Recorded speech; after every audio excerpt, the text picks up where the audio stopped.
Okay, thank you everyone. We're going to start the town hall now. As I mentioned, we would really appreciate everyone's active participation and engagement. We would love to hear your ideas, suggestions for what you would love to see the CCI doing in the next 5 years and beyond. And on the stage we have President David Farrar of McMaster University, co-chair of the CCI as the Canadian Institutional Lead. Beside him is President Lincoln Edwards, co-chair of the CCI, Caribbean Lead from Northern Caribbean University.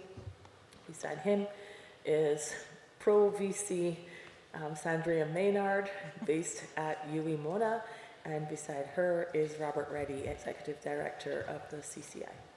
And online we have one of the co-founders, President Gervin Ferron, who is now president of George Brown College in Toronto. Welcome, Gervin. So over to you guys. So thank you for all of you who have hung in there and agreed to participate in this last small piece before we go out and celebrate what everybody describes as a very enjoyable conference. I certainly enjoyed it, and the really good news is we've got it all on film, and there's just an incredible amount of information that's available for future generations. What we're interested in is the vision that people may have for where the CCI should go. And Gervin Ferron is on the screen, and he was one of the two people who were part of the original conversation of where the CCI should go and where it came from.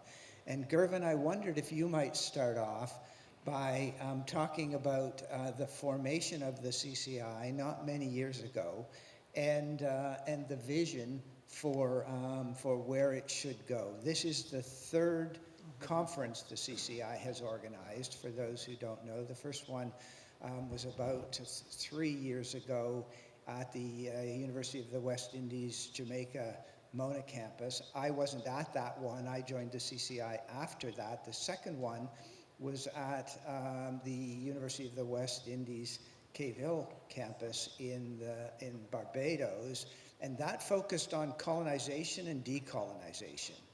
And so we chose climate change as the issue for this conference, and that's the history of how the conferences have evolved. But Gervin, can you tell us a little bit about the history of the CCI? Thank you very much, and thank you for the opportunity to join you in the conference and in this dialogue. Maybe a little bit about the context of the history, and it came about through two different forces. One was a dialogue that was taking place across Canada and across the Caribbean, with so many Caribbean scholars in Canada and so many Caribbean scholars within the Caribbean having relationships, and a number of research initiatives, a number of student recruitment activities had taken place over the years. There were donors such as Dr. G. Raymond Chang at then Ryerson as part of the Chang School, who had bridged those kinds of relationships as well at a very material level. What we didn't have, however, was a smooth institutional mechanism for scholars and for institutions, both in Canada and the Caribbean, to be able to have collaborative activities together. That then led to some observations that were being had with the Vice Chancellor of the University of the West Indies, Sir Hilary Beckles, as well as with the former ambassador, Dr. Bernard, who was at the time the Pro-Vice Chancellor for Global for the University of the West Indies. And we had a series of discussions about how we might be able to institutionalize at a broader context the relationship between Canadian institutions, colleges and universities, and Caribbean institutions, colleges and universities. And so ensued the idea of having a Canada Caribbean Institute. It was very much, I would say, a grassroots-led initiative, meaning that there was no template on terms of reference. There was no template on the bylaws and the likes. And over the formal 3 years plus of the Institute, we've really seen a substantial maturing of the Institute in terms of the bylaws, in terms of the governance structure. Now with the a repeat formalization of having co-chairs between yourself, President David, and then yourself as well, representing the Caribbean. So the two co-chairs, both of whom are there, form that substantial bond between that bridge for the institution, and then the maturing with the establishment of a executive director to be able to operationalize some of the concepts, and that's promote the role that continues to be played by the University of the West Indies as well in that regard. And at the time, the two universities involved was the University of the West Indies and Brock University, and again, Brock has continued to play a role in terms of its participation and the likes. So today, I think that we have about a half dozen Canadian universities and colleges. We have about a half a dozen Caribbean institutions. There is a formal fee structure that supports some of the activities and a ongoing willingness for other institutions to join. So in that sense, if that paints a very quick picture of the past, maybe touch a little bit on the present, and then the open question that you've got about the future. Recently, there was a meeting of the foreign affairs ministers for Canada and the Caribbean, and the foreign affairs minister for the Caribbean was, or for Jamaica, was at the inaugural announcement of the CCI. And what was really interesting was that she very much remembered the event and very much remembered the CCI. So I think the relationship as well, in terms of the governmental relationship, is important in that mapping of the future, as much as the academic institutional relationships on that mapping of the future. I'll stop there, and hopefully that's given a reasonably quick course. In that sense, there are a number of others that really should be recognized through the process of building to date, contributing to it, the CCI, but I'll stop there, respecting the time and respecting the panel's work. Thank you. Thank you, Gervin. So then maybe I'll open it up to other members on the stage. Are there things you would like to talk about the Canadian Caribbean Institute before I open it up to the group for the bigger question? What would you like to see out of this organization? Well, thank you, David.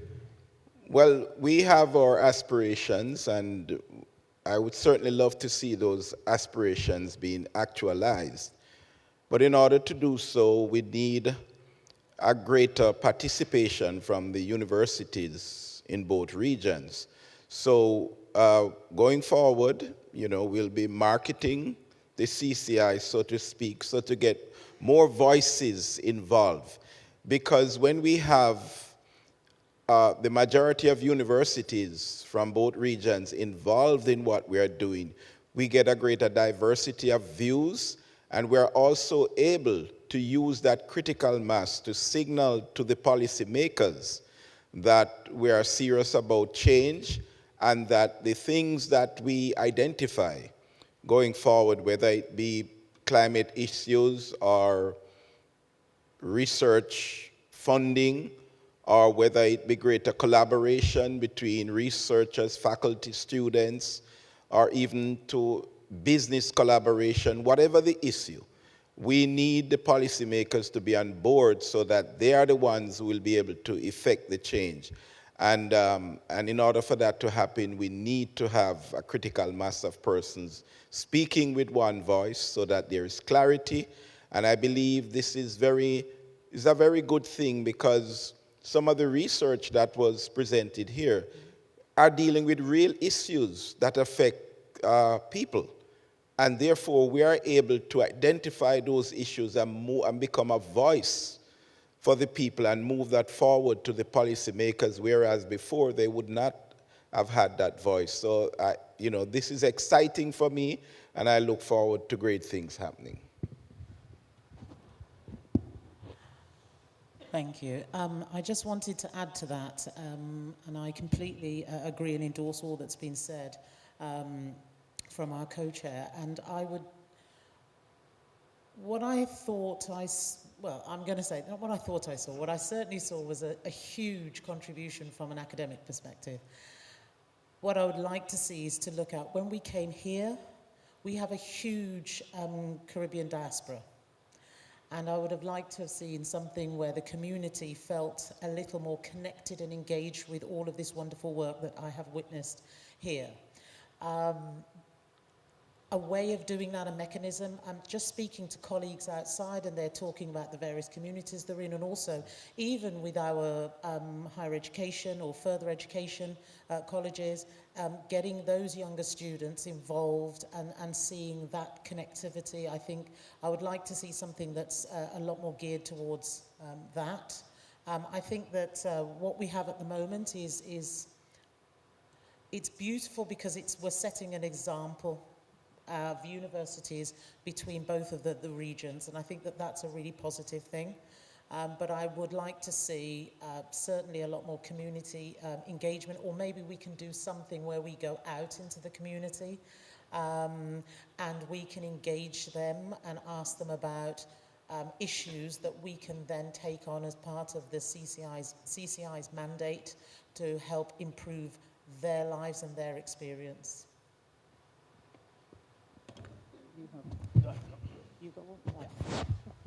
Thank you. I just wanted to put on the table a couple of issues. The first is that the Canada Caribbean Institute sounds like a bricks and mortar thing. It isn't. It's a virtual collaboration of 12 institutions, and this event, this symposium, was put on by a relatively small team, hard-working team at McMaster, with help from UE.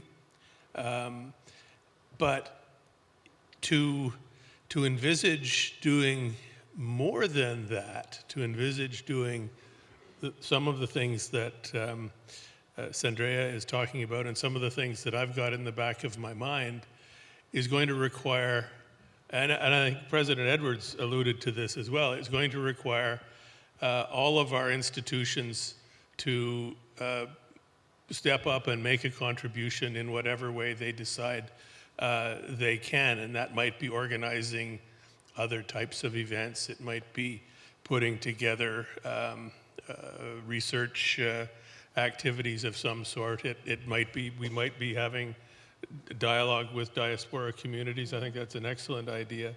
But it's going to take,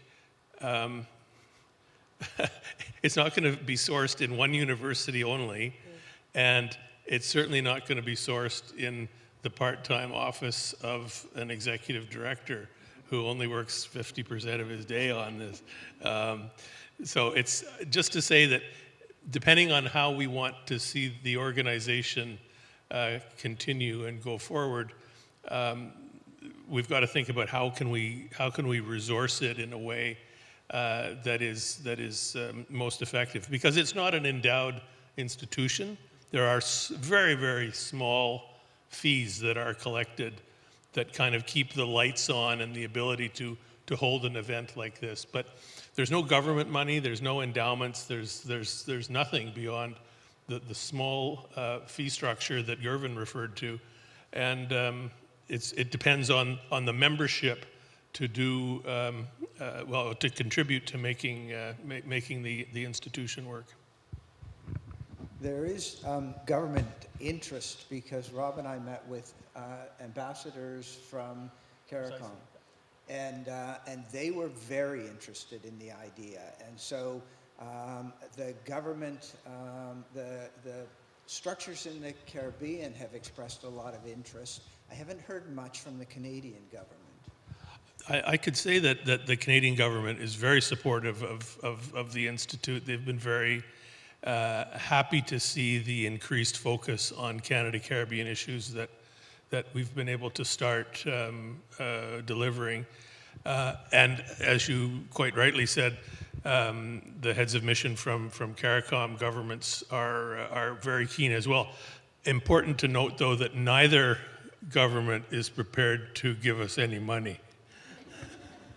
That's not a shock. Can I add? I just wanted to let those know that even though we have the idea around the CCI is that to keep a balance, I mean, let's be fair, that when we look at the size and the populations, Canada is huge comparatively, and so the board is made up of 6 and 6. But certainly what we have discussed thus far is for those other institutions may shortly, I say we basically become associate members of the CCI, which means that there hopefully would be a widening participation of Canadian institutions, because we still want to have a conversation with all of you, and I know I've been speaking to many of you whilst here, so there will be an opportunity for all institutions to participate, which I then hope will enable us to be able to aspire to complete some of the objectives that we would love CCI to partake in. So I hope those of you who've hung in there found the last couple of days interesting. And so what are your thoughts about where do we go from here? Please, Ambassador. Thank you very much, gentlemen and lady. I'm Sam Berridge, High Commissioner for St. Kitts and Nevis, and I made it a point of duty to be here when we received the invitation, because I believe that my government believes that these types of partnerships are important to help us to achieve our goals. And one of the things I like about this arrangement is for the university to use its capital, its intellectual capital, to help small states like ours to find solutions. And we already know that we have challenges with data. We already know that we have challenges. We know what the problems are, but just finding the solutions, I think that the university can assist us by being embedded with us for maybe about 2 months, 1 month, 2 months, on a cost-sharing basis. You know, if it's a partnership, then the receiving state should be able to participate, at least in kind, you know, in order to have these exchanges of experts. At our community college level, at the UE level, you know, we can have more people moving between Canada and the Caribbean and finding solutions, real solutions, coastal erosion, the Sargassum challenge. These are real problems, and I know, based on our engagement with universities in Nova Scotia, I know that some of them are interested in joining the framework. So we can assist in that regard as well, in terms of making referrals, because we know that definitely other universities are interested in helping the Caribbean to find homegrown solutions with assistance from Canada. We also like to mention the soft power. When people and people come together, you have better understanding. You know, when you have Canadians coming to the Caribbean and working along with us, they can understand the issues that challenge us. And when we have the other way around now, when we have people from St. Kitts and Nevis in the Caribbean coming to Canada they can also have an understanding of the challenges which you face. In my day, we had pen pals, and I used to wait to get my letter from Canada with a maple leaf. It's a symbolic, but that was what helped back in those days. And we can help with bringing people to people together, bringing people together and finding solutions. So I want to encourage Robert and all the other members of the board to continue the engagement, and it can only get better. Thanks. Thank you. Thank you. We've got a lady over here. Yes. We've got a roving mic. Is this not on? Yes, go ahead. Testing? Okay. Hello, thanks everybody. My name is Trisha McLennan. I'm the Executive Director of Equity, Diversity, and Inclusion at Loyalist College, which is a small but mighty college in Eastern Ontario. We primarily serve small cities and rural. We have a massive geography, primarily composed of very rural areas. And what I was struck by today was some of what I heard, along with my colleague who had to leave, was a lot of the solutions are things that we may not be dealing with yet, but will be dealing with in the future. A lot of times we talk in the Canadian context about universities. What I'd like to sort of socialize a little bit is the idea that some of our small colleges here in Ontario and across the country could really, really benefit from some of what I heard today, along with being able to partner with other institutions in the Caribbean. So I sort of wanted to, in terms of my contribution to the conversation, is to say, please remember we have small community colleges as well as giants like George Brown that I think could really benefit from this institution on a whole bunch of levels, just in terms of conversations and ideas and innovation in ways that we haven't thought of, but might align really, really well with some of the institutions in the Caribbean that might be smaller, as well as from our large university partners as well. So I just wanted to share that as part of the reason for me being here, is thinking, wow, is this something we should join? Recognizing that on the Canadian side, currently I believe the only college that is a signatory is George Brown. And Sheridan. Oh, Sheridan as well. Yeah, and it's a very small group that's basically been people who have been tapped on the shoulder or who've found out about us and said, yes, we're interested. Well, I used to work at Brock with Dr. Fearon, so that's how I know. And just to say, we are an equal opportunity organization, so large and small colleges are welcome to join the CCI. Wonderful. Thank you. Yes. Thank you very much. I think I enjoyed my 2 days, and I just want to first thank my friend, Juliet. I mean, we did have a little poster here, but I thought I'd make sure that I'd come to support it. This is a very important initiative. And I've sort of put some things down because I didn't want to ramble along. But I've been involved in partnership development to some small scale over the last 5 years since I've returned to the Caribbean. And I've learned some things that I share, and I hope they are of wise and sagacious words and not foolishness. But the first thing that we need to recognize is that, and particularly from this meeting, if we use the environment and its problems, you know, that we need to redevelop and regenerate, you start from somewhere. Babies drink milk; they don't eat dumplings and rice and peas, right? So this is just starting. The CCI is just here. Don't try to make it a multinational, you know, multi-funded corporation. We have to appreciate that we're starting small and we're trying to find our feet, and therefore we take these baby steps, but we take them with as much clarity as possible. That's the first thing. The other thing and that points to growth.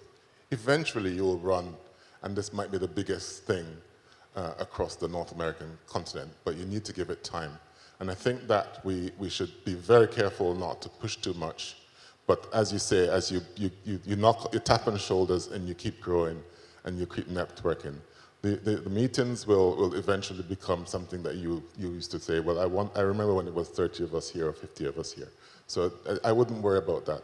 The other thing that I have on my little notepad is that funding, the first thing I heard is that the governments don't want to fund it, but what we want to do is we want to see the IDRC and the CHR and all those funders here, sitting in the audience, speaking to the talent, the great researchers outside at coffee and tea, to find out what programs they have, what's connecting their funding based on what the governments and federal governments and charities give, so that you get your small bites of funding through there, you get your connections with small colleges, large universities, and you tie it together and you start from there. Eventually, when it's noticeable, you'll get the big grants, the government funding and so on. And then the final thing I would recommend is that as you take your first steps, as we take the first steps through the CCI, remember that the community is the central point. We've already learned about how wrong it is to have a paternalistic, very strong-minded, dominant thing. These are equitable partnerships. Some countries are small, some countries are big. Some research institutions have lots of scholars, some have few. But that doesn't mean that you can't have an equitable partnership. And we have to be careful that we start with our steps with what the community wants. Because if you're doing what the community wants, it's in a participatory, co-designed fashion. And they spoke about it all of the elements that we need to get this thing done has been spoken about in various talks all through the day, and I've even heard of it there at the table. So I think that we have to consider these elements as part of the way forward, and I would congratulate you all on having a great meeting. I think it was worth my time leaving my hospital bed to come and listen to it. Yeah, I think it was worth it. So I think that you've got a good thing going, and I just wanted to congratulate the team and everybody for doing a great job, and it will be better in 2025. Thanks. Thank you. And in my opening remarks, I acknowledged that Juliet was the driving force behind a lot of this that you've experienced here today. Our office has also been very involved in it, but Juliet. Yeah, no, I just want to say thank you, Simon, for literally leaving his hospital bed. He literally left his hospital bed to be here, and just thank you for coming to support. But what I wanted to say once Simon spoke is that, and mentioning baby steps, even just hopefully after today, many people have found people or connected with people they can collaborate with. And the example I want to give is that Professor Sonia Anand here at McMaster visited Barbados 2 Christmases ago, I believe, and came back and said, Juliet, I saw some really interesting research possibilities there. Can you introduce me to someone? And the first person I thought of was Simon, because of his expertise as a cardiologist, as well as an epidemiologist and a geneticist. And so I introduced her to Simon, and in less than 18 months, they have been funded with over $12 million. And that was, as you say, that was minimum effort, no cost. Well, no cost from any of us, but lots of time and effort from them writing the grants. But that's an example of just how this actual symposium can produce great fruits. So it's beneficial to Barbados and the Caribbean, and it's beneficial to the McMaster. Because of that partnership, both institutions now have funding to do critical research that's going to help both regions. So I just wanted to highlight that as an example, and that was, as I said, less than a year and a half after I introduced the 2 of them. And I'm looking forward for my founder's fee. So. Oh, we've got a queue coming up, that's fine. Yes. Thank you for this wonderful, incredibly badly needed event. I almost did a triple take the first time I learned that the Institute was created. started researching the intersection of Canada-CARICOM relations many years ago, and was delighted to find out that this institute exists. Just on the level of the presentations, this is a bit more micro than what we've been talking about so far. I'd spoken with a few presenters or attendees, and possibly for forthcoming years, trying to hem in the presenters and force them to come up with like really a policy relevance for their presentations. I'm going to level that accusation at myself too, because I really could have drawn that out a bit stronger, but I think that would make that would make it a little bit more approachable when we're all bringing these really different scientific and social scientific perspectives to this one wonderful grand symposium. So, thank you. That's interesting. Thank you. Can I assist on that? So Dustin, just to say that we would encourage those partnerships and putting together something to conclude the symposium, because we do try to create that. And I'm going to introduce you to Talia just here, and she's head of our research and scholarship committee. And so we would love to see some collaborations at the end, and if you wish to contribute something, even if it's a short sort of article between those that were on the panel, we would definitely encourage that, and we have a mechanism in which we would be able to showcase that via the website and other means. So please feel free to come up with something as a result of what you've heard, or any commentaries will be welcome. Hi, good afternoon all. Those of you who haven't met before, my name is Leighton Waterman. I work at the Caribbean Development Bank, a very small friend bank, but my background actually is in sustainable energy. I've been tasked the last few months of working with Dr. Daniel and her team in supporting the CCI Research Symposium. Going back to one of the earlier questions which was asked about the Canadian government intervention.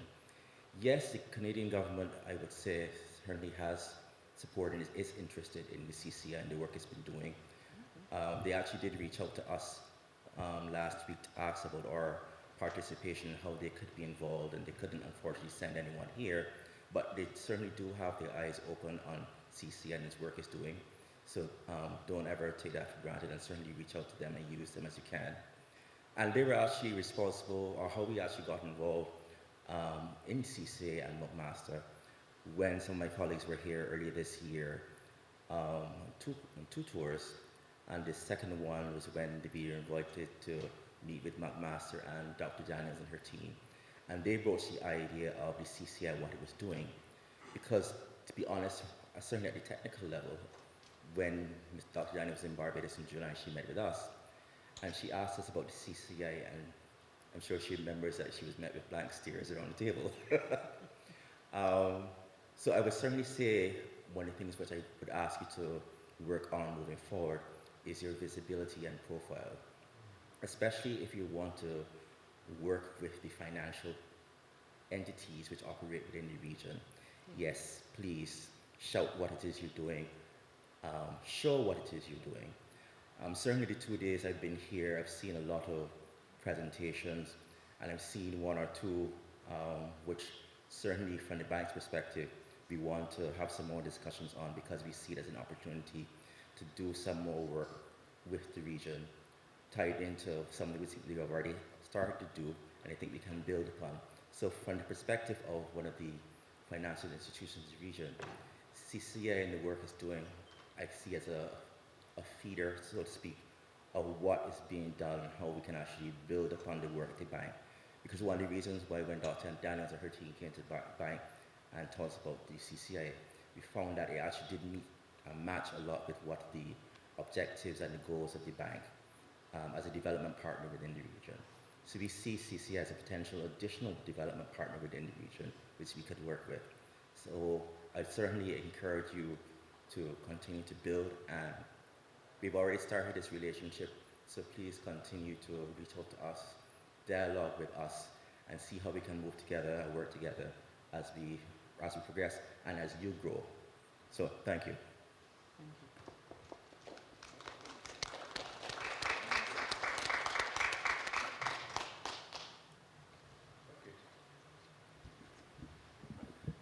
Good afternoon.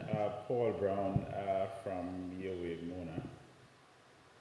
I wanted to ask whether there was any relationship between the CCI and the Canada CARICOM scholarship program. Okay, right. No, so maybe it was fortuitous or providential that I was attending a conference in Portugal in 2017, and I met a group from Calgary, University of Calgary, attending the same meeting. And we struck up a conversation, and by 2018, I had a student who was in Calgary to do part of her master's program. 2020, during COVID, I had another student who was in Calgary. She spent a little bit longer, partly because there were restrictions and persons had to be quarantined and that sort of thing. So the poster that I presented yesterday was the work from those two students. It would be good, especially given that CCI probably doesn't have, direct funding source, perhaps to work closer with that program that provides funding, because a number of students, young persons, emerging leaders are looking for some of those opportunities for training in a first world situation. Canada can provide that, as it has turned out. So the first student who worked on microbiome is now across the bridge in Buffalo doing further work to become perhaps one of a leader. Well, I can't say is going to be the only one, because I think there are a few that are in St. Augustine.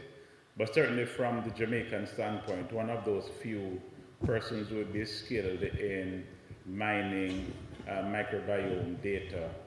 Now they're working, he's working on the D43 that we secured from the NIH last year. But I think that kind of partnership would be good to embark on, to ensure that even while we are thinking about other kinds of funding, etc., that is something that if there was maybe a partnership between CCI, etc., then that could actually generate some further interest, because I'm not sure if, I think they had two arms, one for students, etc., who would be doing masters and then perhaps for faculty, because I think some persons who would be supervisors of those students might be interested in some aspects of leadership development, which could actually take some of the things that we would have articulated even further. So I don't know, perhaps that is something that the board could consider in terms of going forward, how it is that we can forge partnerships with those opportunities or institutions that are already existing, that and all of the countries in CARICOM are listed on the website for partnerships, and maybe to expand the opportunities that exist, so that we can generate some traction. So while you're taking the baby steps, there are some other things that are there that you could probably tap into to generate momentum. Thanks.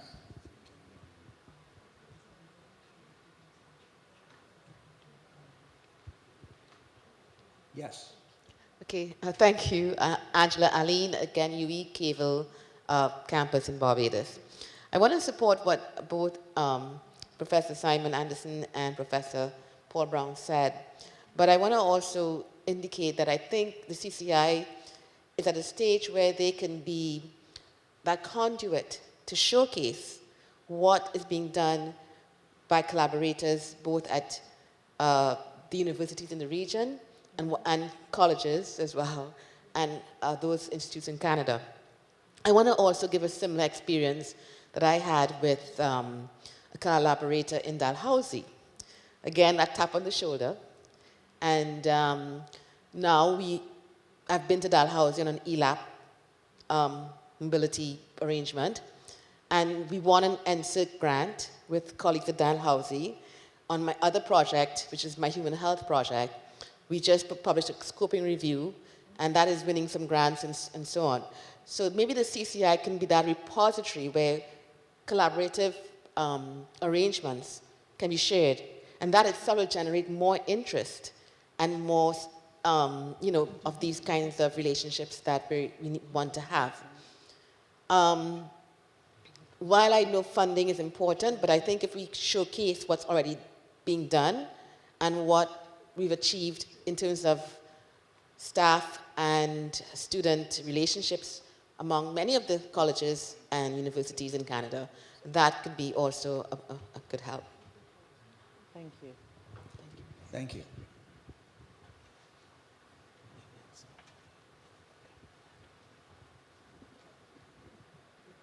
Vivian Lewis, University Librarian McMaster, and a member of the planning team here. We've talked a little bit about tapping more institutions on the shoulder and sort of building a broader community, but I wonder if there is an opportunity to create a deeper community within the institutions that are already or considering becoming a member of the CCI. In some ways, it's getting around the issue that our executive director has identified, that you're a half a person trying to, carry this all on your shoulder, and it's not reasonable. But I wonder if there are communities of practice that could be created within our institutions that could actually create person power to do some of the work. So I just give an example, a community of practice of the libraries, museums, and galleries in these institutions that could help with creating a repository for the journals and for the partnerships that come. You don't have to, in some cases, create all of these ideas from scratch, because you already employ people that have this expertise, and this would also help CCI become more visible on our campuses, because more people would be involved in the work, so that it's not always falling on the shoulders of the Office of the President and a small number of people. We just make the community bigger and deeper, not just broader. That's a great idea. Thank you. And we tried to accomplish some of this through the various committees. So we encourage persons within our institutions to be members of the various committees so that they can work together. For Talia is in charge of the scholarships committees, and there are persons from other institutions that work with her on that. So we need to broaden that as you recommended, so more people can be involved. Yes. Well, if there are no more questions or suggestions, Juliet, in terms of marching orders, where do we show up next?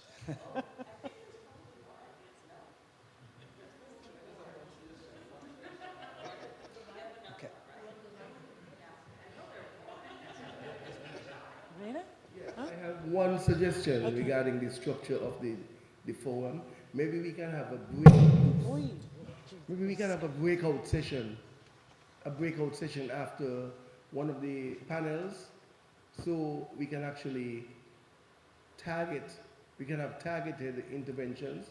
For example, on the way forward, like policy suggestions, policy recommendations, relating straight from the presentations, instead of just having, because in some cases we don't have time for even to ask questions, but we can just go. You can have one room, two rooms, and you can indicate which one you're interested in order to contribute based on your particular area of expertise. That would be able to have us have an outcome document where we will have recommendations, policy recommendations, based on the presentations. It's something which we can consider. Thanks. I think that's a great idea to have breakout sessions.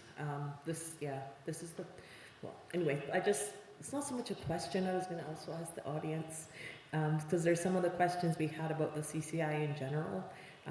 Like, do we want to have a symposium every year, every other year? Do we alternate between the regions? So I just wanted to kind of throw that out there and hear from some of the audience what their thoughts are, or even regarding the research symposium. What other activities should we have annually? Should we just make this the signature event and maybe one other event, or one in the Caribbean, one here? Like, just, because I don't want us to just leave with, like, we kind of heard very big things, but sometimes having those smaller little bite-sized pieces like Simon talked about that we could tackle. Would be nice to hear from the audience what some of those ideas are, some of the smaller bite-sized ideas. I don't have those ideas, at least not yet. Just Maria Lee Food from Mohawk College.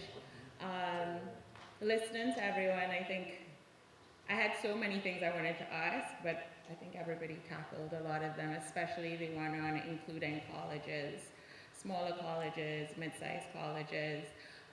The piece on partnerships with scholarships and different institutions and exchange of knowledge. I actually manage a global business management graduate program at Mohawk, and I don't see Caribbean people in my program, and it's a graduate program. So just to be able to have that exchange, whether it's student exchange, or even being able to facilitate Caribbean students, postgraduate, to come to Canada to study at our institutions and, encourage an exchange of knowledge. And then on the community level, I was pretty surprised not to see any of our community organizations here over the past 2 days. Yeah. We do have ACCA, right, the Afro-Caribbean Canadian Association, which is full of Trinidadians like myself, and other Caribbean countries. So I'm surprised that we didn't have any of our Caribbean associations or leaders here. We have a huge community. Oh, they were? I see. We should have pushed harder. But yeah, just connecting with our community leaders, because we do have a huge Afro-Caribbean community here in Hamilton, and those communities, those organizations also provide scholarships to many of our minority kids and students, and they support a lot of the work that happens here in Hamilton as well. So we need a breakout session with you after this. If I could just jump in, Juliet reminded me that someone earlier had mentioned taking small steps. One of the things that we've been trying to do in between research symposia is to organize online panel discussions. They tend to be, they're more policy focused, on issues such as temporary foreign workers, or the drug trade, or trade and investment, and I'm hoping to do one on health programming in the Caribbean, and so on. But just to say, small steps can be taken by putting on, in between these marquee events, these panel discussions that kind of keep the wheel turning, keep people connected, and raise our profile. If we continue to be, if we have a regular rhythm of activity, that will help increase the profile. I worry a little bit if we just say we're going to have a research symposium every year or every 2 years, and don't get into some of that other activity, that we start to lose some traction. Can I just also add to that as well, Robert, that we do have a LinkedIn profile now, for example, so we would love those small, colleges and so forth to participate, because the online discussions are open, they're free, they're open to anyone. So that's the space where, you know, the focus is on policy. We also you'll have access to have an idea of the kind of quality of, I should say, the institutions participating. And it would encourage people then to join the annual symposium when it does come along. So yes, please feel free to join the LinkedIn page, go onto the website, and I know we have things to do when it comes to marketing, but I'll just put the shout out there for anybody. If you have marketing that you wish to help and donate, the same person, please feel free to have a conversation with us afterwards. We would love that contribution in so that we can really get the CCI out there, and we would really appreciate it. Thank you. Right. Good afternoon, friends. I think I can call you all friends now. And congratulations to the team, the CCI team, for putting on a good symposium. Yes, excellent symposium. In terms of a recommendation, or maybe recommendations, academics are supposed to publish, yes? And so I don't know if this has been done just yet, but might I suggest that the CCI creates a working paper series, yes? As an incentive, you can say, well, okay, the best paper, maybe, or best paper in particular areas, you can have 1 or 2 areas. You say, okay, you'll be given a prize or what have you.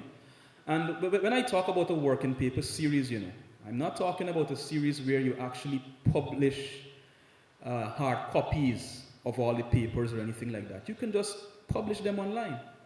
But it's a way of curating things and encouraging participants to, okay, submit completed papers. Now, the completed papers need not be submitted for the symposium, but you could say, okay, 3 months after or within 6 months after you submit your papers, your working papers, and we would then, you know, publish it. Yeah? So that's one suggestion I would give for, you know, something that should be considered. Thank you again for a well put together symposium. All right.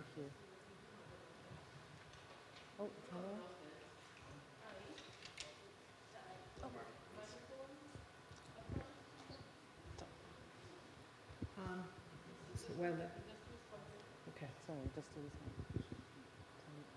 Hi, thank you for that suggestion. But just to, on that comment, to say that the CCI actually has a CCI journal, and the intent is to, right now we've only published abstracts from our past symposia, but the intention is to develop that fully so that we'll have published full papers as part of that CCI journal. Yes. And then, Gervin, we note your hand is raised, and so give us a minute. Okay, I was just going to add in response to Juliet's question, I would love to see something like a CCI podcast. I think that, I know that there might be things that are already recorded, but an intentional podcast, I mean, we're, you know, obviously research, but we also really love storytelling. And so to have it in a format like that, I think would increase accessibility to a lot of different people who otherwise might not engage with the research. And to have that as something that is also a record of the work that has been done and is being done, I think would be really fantastic.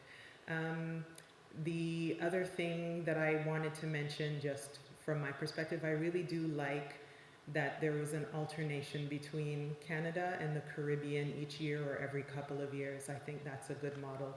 I vote for sticking with that. Thank you. Thank you. Thank you. Yes.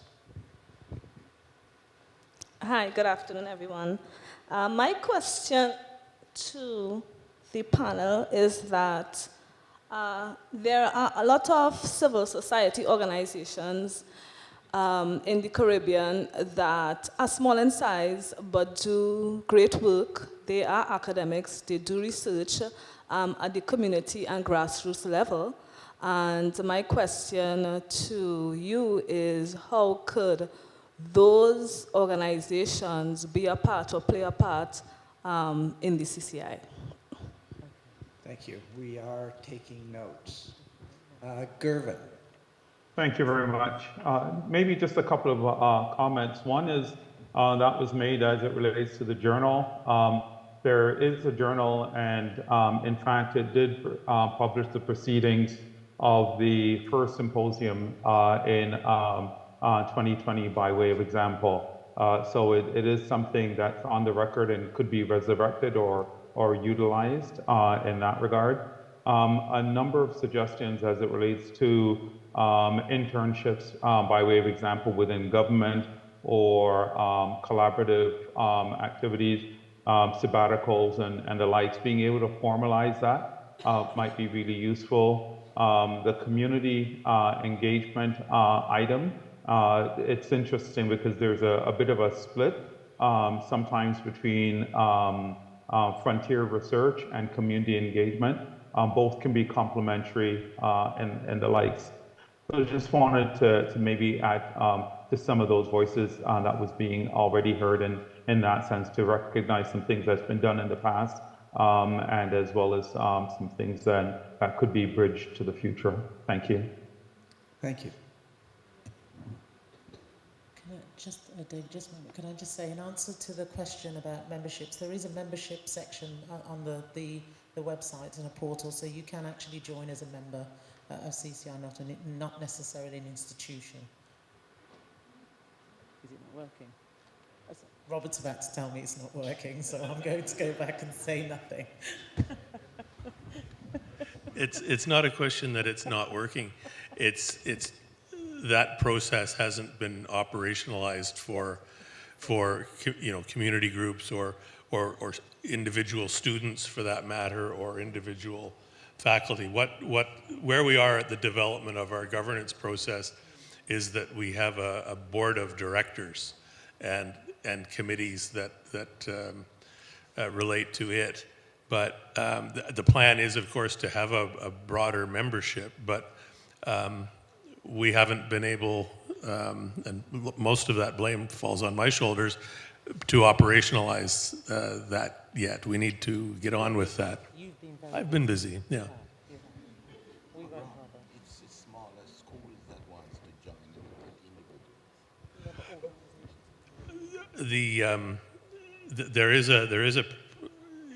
The smaller institutions that want to join. I mean, we do have an understanding and a process of how that's done, and it's really, in the first instance, to contact, I would say, the offices of the co-chair, or contact myself, and I will transmit that to the board, the interest, and then there's communication that we can have with you in terms of what the expectations would be on both sides, and we could go from there. But there is a plan, all to say, in the long run, to have individual faculty, students, or other groups part of the institute, should they so wish. I am not seeing any more. Juliet? I'll try again. I'm told there is a meal waiting for us somewhere. There is. Okay. Okay, I guess there really are no more questions or suggestions. So thank you all for engaging in this open town hall. And if you think of something after you leave, which I always do when I leave an event like this, please don't hesitate to, I believe the CCI website has a comment or contact us. So you can send that, or also just submit your thoughts to the info@cci.org, I believe is the email. And we will be happy to take those ideas, because our next the actual board meeting is in November? January. So that gives us time as well to think about all the things that have been done here. Okay, thank you.